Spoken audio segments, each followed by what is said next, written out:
Bienvenidos, este es un nuevo capítulo en el curso de Aprendiendo Python 3 desde cero. Gracias antes que todo, antes de empezar en este capítulo, por los comentarios, por los likes, por las suscripciones. De verdad que me anima a seguir trabajando en más contenido, y las sugerencias y comentarios, obviamente sugiriendo algunos videos, la verdad que lo aprecio bastante. Si esta es la primera vez que escuchas este curso, por favor apóyame suscribiéndote y compartiendo el video y dándole like y comentando y, digamos, participando del mismo. Quiero recordar también que este video está hecho para personas que son principiantes de verdad desde cero. Si alguno tiene alguna experiencia con algún otro lenguaje, tal vez estos cursos le va a parecer, tal vez este curso le va a parecer demasiado básico. La idea es justamente que este curso esté orientado para las personas que realmente están empezando desde cero. Entonces esa es la idea. Bueno, vamos a arrancar con el curso, con esta parte del curso, así que por favor seguiremos utilizando lo mismo que veníamos utilizando anteriormente. Vamos a utilizar Colab de Google, así que bueno, la dirección ya la conocen, colab.research.google.com. Ingresan con su cuenta y bueno, aquí pueden ver que teníamos los documentos de las dos partes anteriores, ¿no? Entonces vamos a crear uno nuevo para mantener cada notebook con su propio capítulo, para no ir juntando, ¿no? Así que nuevamente creamos un notebook para Python 3. Muy bien, va a ir creando. Y en esta parte, el capítulo de hoy, o la parte de hoy, va a ser operaciones matemáticas básicas. Así que bueno, vamos a ponerle un título para Aprendiendo Python desde cero. Esta es la parte 2. Muy bien. Así que bueno, necesito uno de texto y acá le vamos a ponerle aquí. Vamos a ponerle así: operaciones matemáticas básicas. Muy bien. Esto acá lo bajamos por aquí y...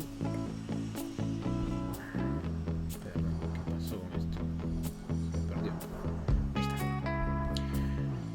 Se fue un poco arriba. Bien, ok. Bueno, en operaciones matemáticas básicas, yo creo que lo primero que deberíamos revisar es la parte de la suma. Y así que vamos a agregarle acá una sección llamada suma. Perfecto. Listo. Bueno, entonces, hacer operaciones matemáticas es bastante simple. Vamos a hacer una, por ejemplo, 4 más 6. Ejecutamos.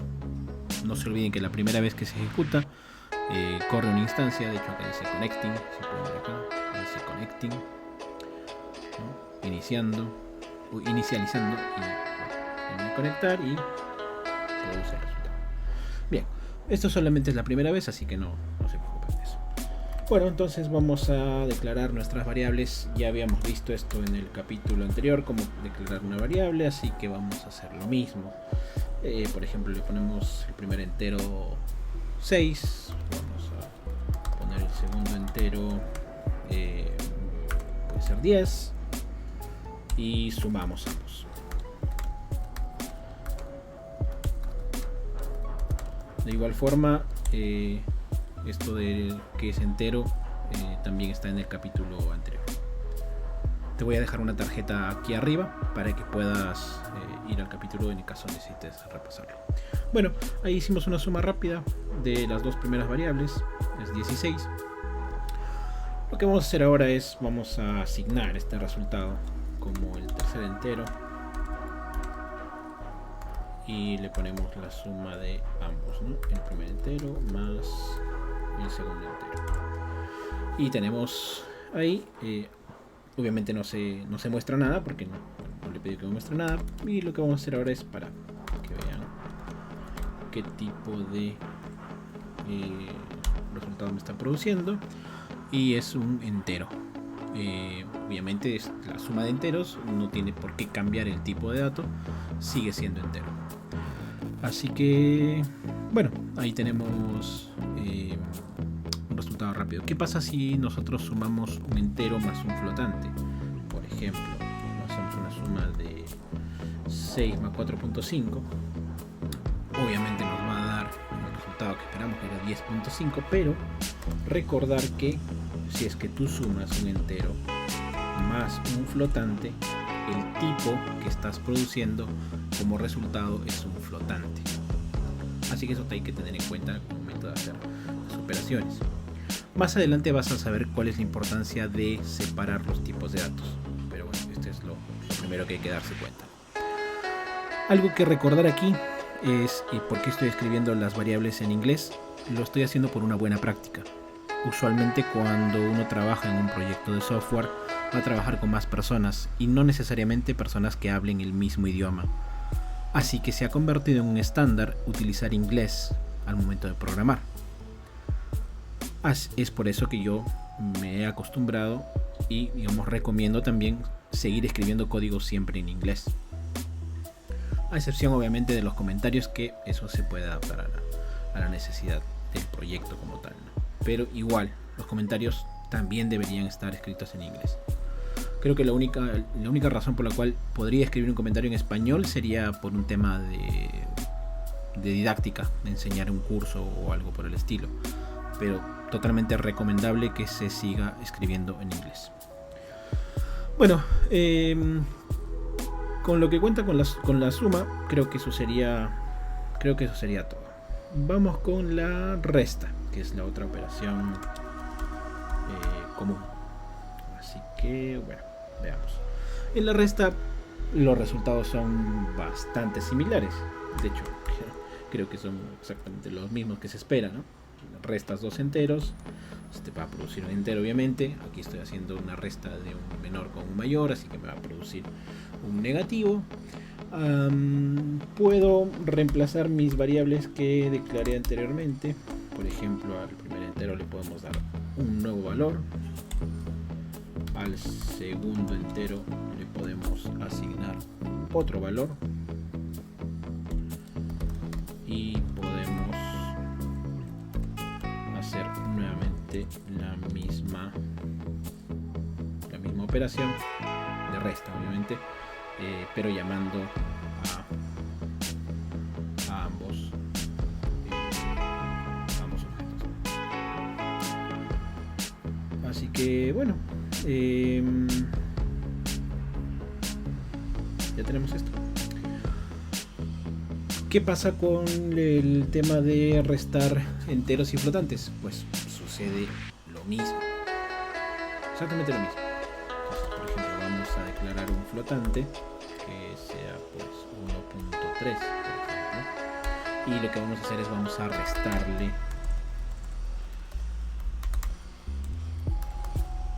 del primer entero, así que eso nos produciría el resultado de 13.7.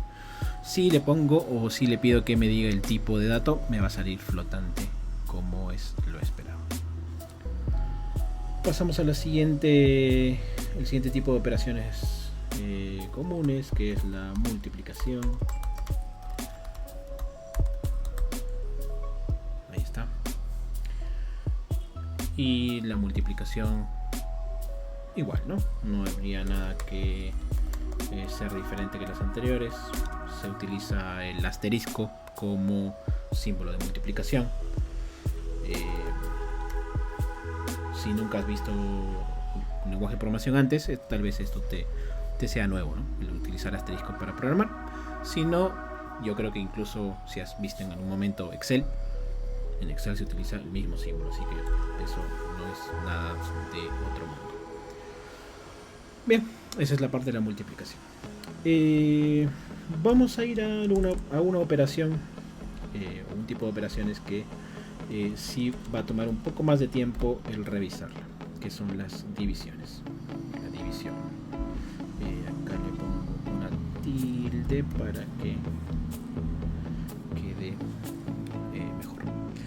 Bien, entonces, por ejemplo, tenemos una división simple, 25 y 6.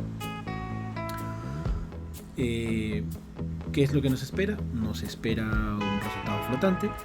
Obviamente no es una división entera. ¿Qué pasa si yo lo divido con un entero? Y me dice que es 5.0. Entonces eso me dice lo siguiente: que las divisiones, sin importar si son enteros o flotantes, siempre te van a dar un flotante.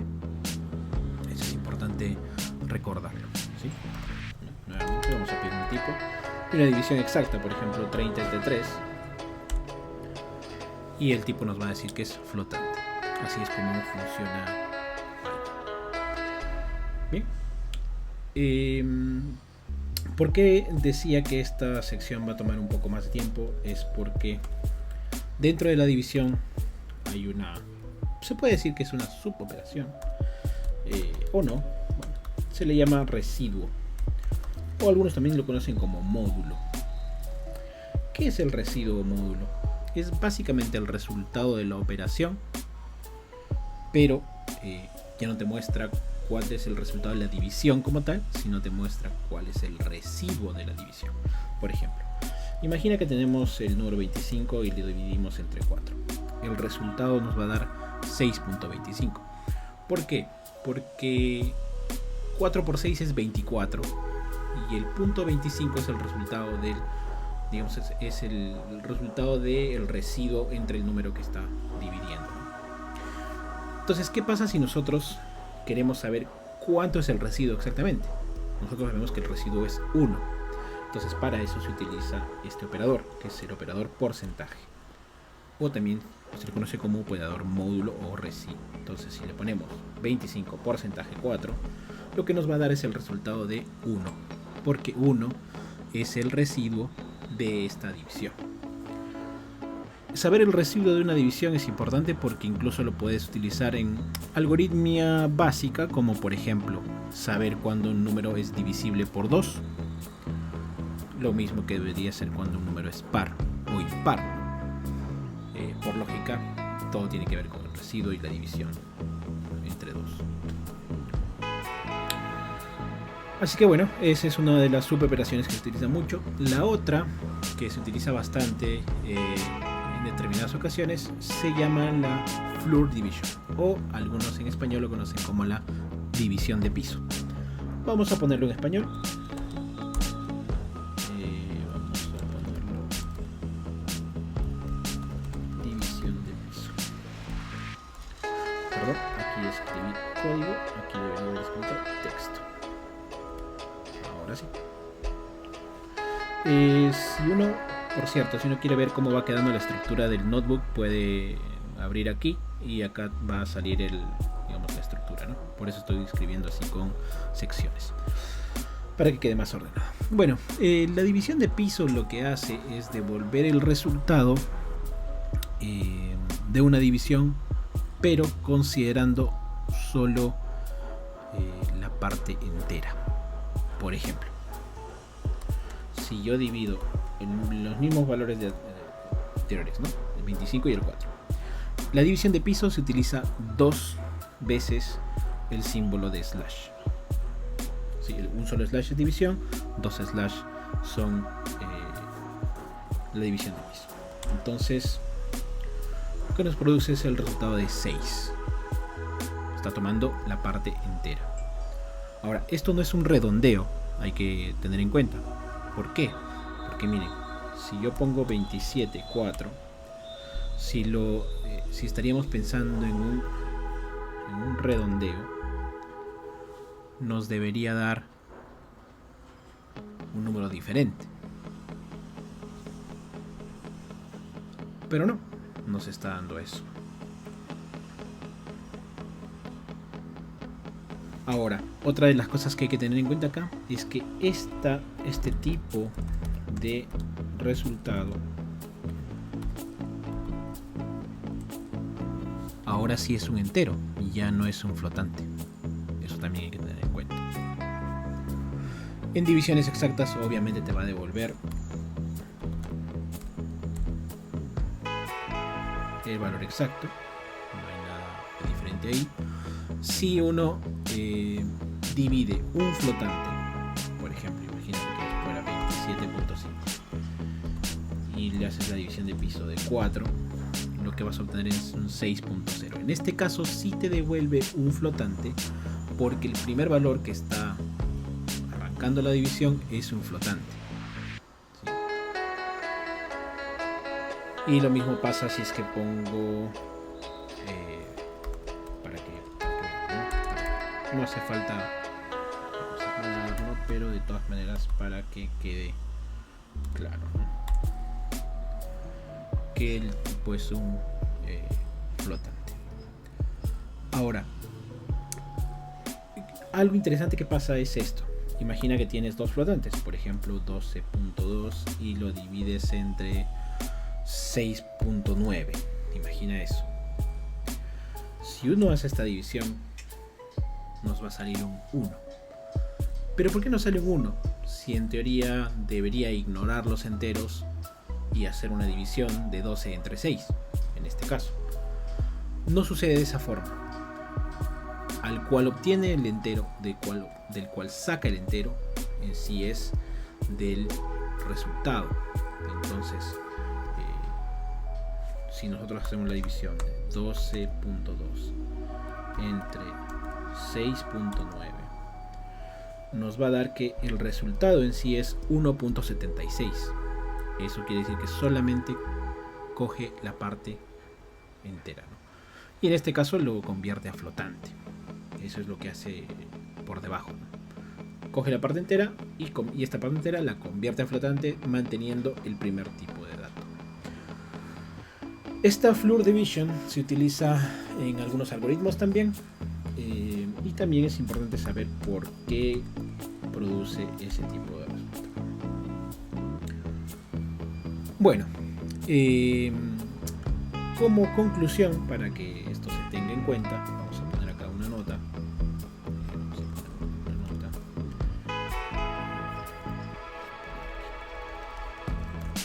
Nota. División de piso. O como se le conoce, el floor division. Es simplemente ignorar el residuo. Eso es lo que hacen en términos simples. Bueno, vamos ahora con las potencias, que es la otra operación.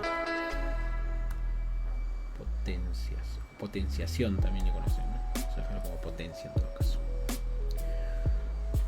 En el caso de la potencia se utiliza el asterisco dos veces. Entonces, por ejemplo, si pones 4 asterisco 2, lo que estás diciendo es que te eleve al cuadrado ese número. Y lo mismo puedes hacer con si en el caso fuera flotante, ¿no? Entonces, por ejemplo, vamos a agarrar el primer flotante y lo vamos a elevar con el segundo entero. Ahí está. Y nos sale ese resultado. Así de simple. Bien. Entonces, como verás, en todo esto tiene que haber un orden de las operaciones, ¿no? Entonces vamos a poner eso también para que quede claro. Orden de las operaciones. ¿Qué operación se toma en cuenta primero? Y cuál después, y etcétera, ¿no? Entonces vamos a hacer una lista rápida y vamos a poner eso. En primer lugar, lo que se toma en cuenta son los paréntesis. Después de los paréntesis se toma en cuenta la potencia. Después de la potencia, la multiplicación y división. Obviamente con sus subdivisiones o sus suboperaciones, por ejemplo, el residuo y floor division. Ojo que acá lo hace de izquierda a derecha. De izquierda a derecha.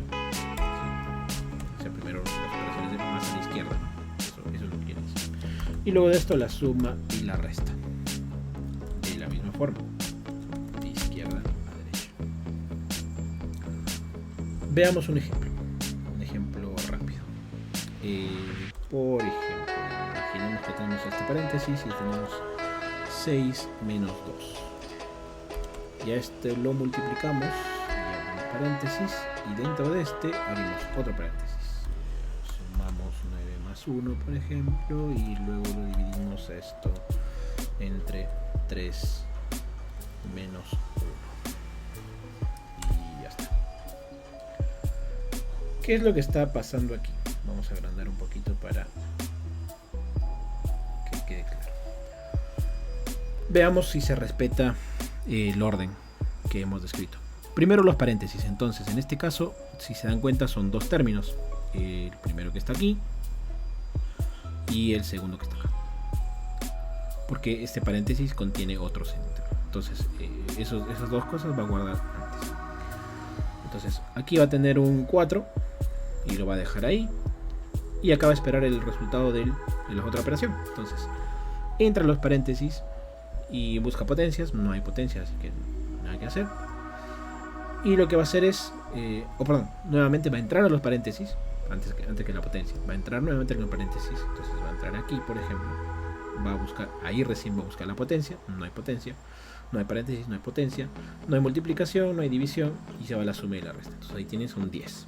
Bien, 10 se queda amarrado aquí. Pasa al siguiente operador, igual de lo mismo, va a buscar internamente si hay paréntesis, no lo hay, sigue con la potencia, no hay, y va con la multiplicación, división, y va a encontrar una resta. Entonces teníamos 10 y acá tendríamos 2. Entonces nuevamente tenemos 10 entre 2, nos produce 5. Más el 4 que teníamos acá, entonces 5 por 4, 20. Entonces sí se cumple el orden de las operaciones. Puedes hacer las pruebas que gustes para que tú mismo vayas a experimentar.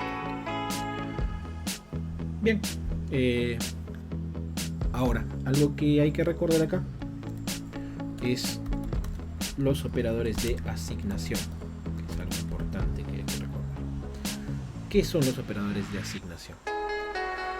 Voy a ponerte un ejemplo. Imagínate que tienes un conteo. Mi conteo y yo te pongo esto, mi conteo,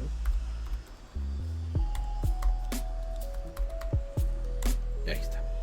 ¿Qué ha producido eso? Ha producido el resultado de 4, como si fuera una suma. De hecho, eso es lo que ha hecho.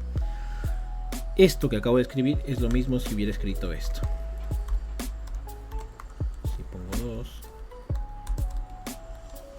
Hago el conteo y si es que agarraría el mismo número, lo voy a asignar al mismo valor.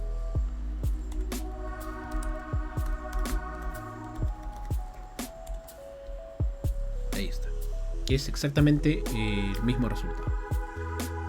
Este operador de asignación lo que hace es agarra el valor que tiene actualmente la variable y le agrega el valor que está a la derecha.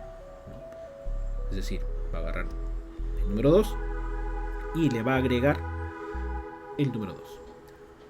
Es como decir que este operador significa añádele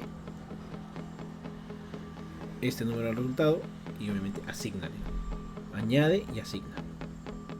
Eso es lo que está diciendo. Agrégale y asigna. Lo mismo puede pasar con una división, por ejemplo. Si tenemos un contador, claro, un counter, por ejemplo, tenemos un 15 y al counter le hacemos lo mismo. Acá una R y ahí estamos. Entonces tenemos lo mismo, lo ha reasignado, por así decirlo. Y lo mismo se puede hacer con la multiplicación o con cualquier operación de las que hemos visto anteriormente. La multiplicación, a esto lo multiplicas a sí mismo por 5, así que al final Muy bien, esos son los operadores de asignación. Uno más que debes saber acá es las conversiones de tipo o de tipos. ¿Qué son estas conversiones? Bueno, básicamente esto, ¿no? Imagínate que yo le pongo float, pero en sí lo agarro como una función. Float de 5, 5.0. Quiere decir que float con paréntesis es una función que lo que hace es convertir el contenido hacia flotante. Lo mismo pasa con entero.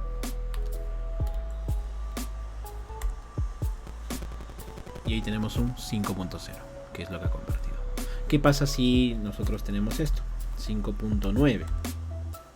¿Sí? Incluso aquí es bueno porque documenta, ¿no?, de qué cosa trata. Tenemos un 5.9. ¿Eso qué quiere decir? Que hay que tener en cuenta que esto no es redondear, sino esto es convertir el tipo. Está convirtiéndolo entero. Eso quiere decir que va a agarrar la parte entera nada más.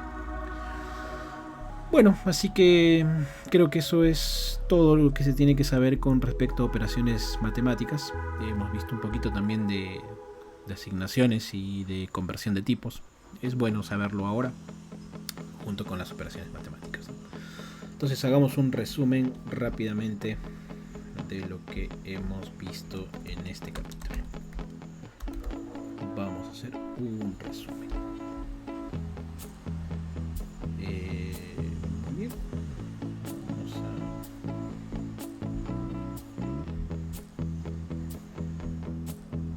ponerle una lista. Ok. Lo primero creo que hay que recordar acá es el tema de los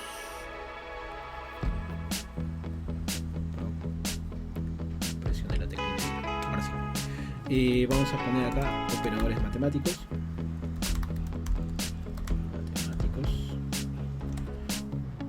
Que son fácilmente de recordar: menos, más, menos, multiplicación, la división el piso, el residuo, la potencia. Creo que eso es, ¿no? Otra cosa que hay que recordar es el orden de las operaciones. Recordar: paréntesis, potencias, multiplicación y división, sumas y restas. Olvidar de izquierda a derecha en ambos casos, ¿no? Otra cosa que hay que recordar son los operadores de asignación. Igual, ¿no? Agregas y asignas, multiplicas y asignas, divides y asignas, restas y asignas. Ahí está. Y la conversión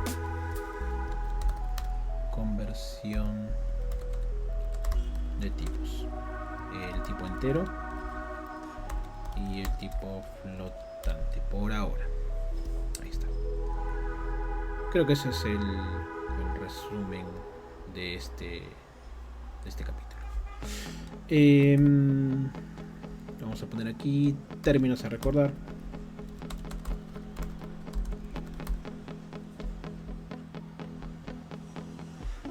En este caso me parece que está los operadores.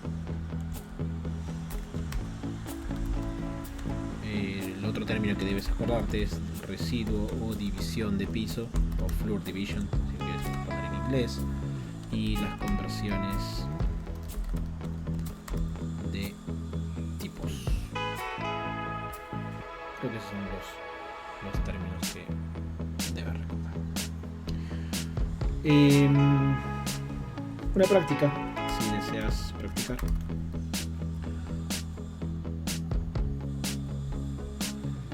Pues veamos. Lo que podrías hacer es declarar una variable y asignarle, por ejemplo, el valor de 200. Luego de que has asignado eso, dividir la variable por sí misma usando la división normal, la que se utiliza con slash, el residuo y la división de piso. Luego retornar el tipo de dato de cada operación sugerida anteriormente en la línea anterior, y luego puedes asignar un nuevo valor entero a la variable y convertirla en flotante, y luego puedes hacer elevar la variable a la potencia de sí misma. Ahí está.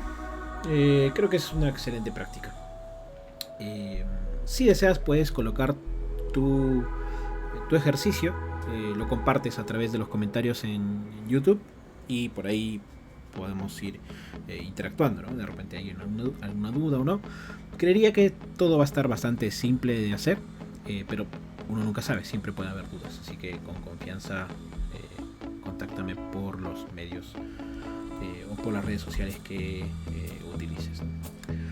Y dejo también una autoevaluación que siempre es importante para poder ir viendo cómo vamos avanzando, ¿no? Entonces creo que la autoevaluación sería primero qué hace el operador porcentaje. Tú mismo respóndete, trata de ser bastante objetivo en eso. ¿Qué hace el operador // la otra sería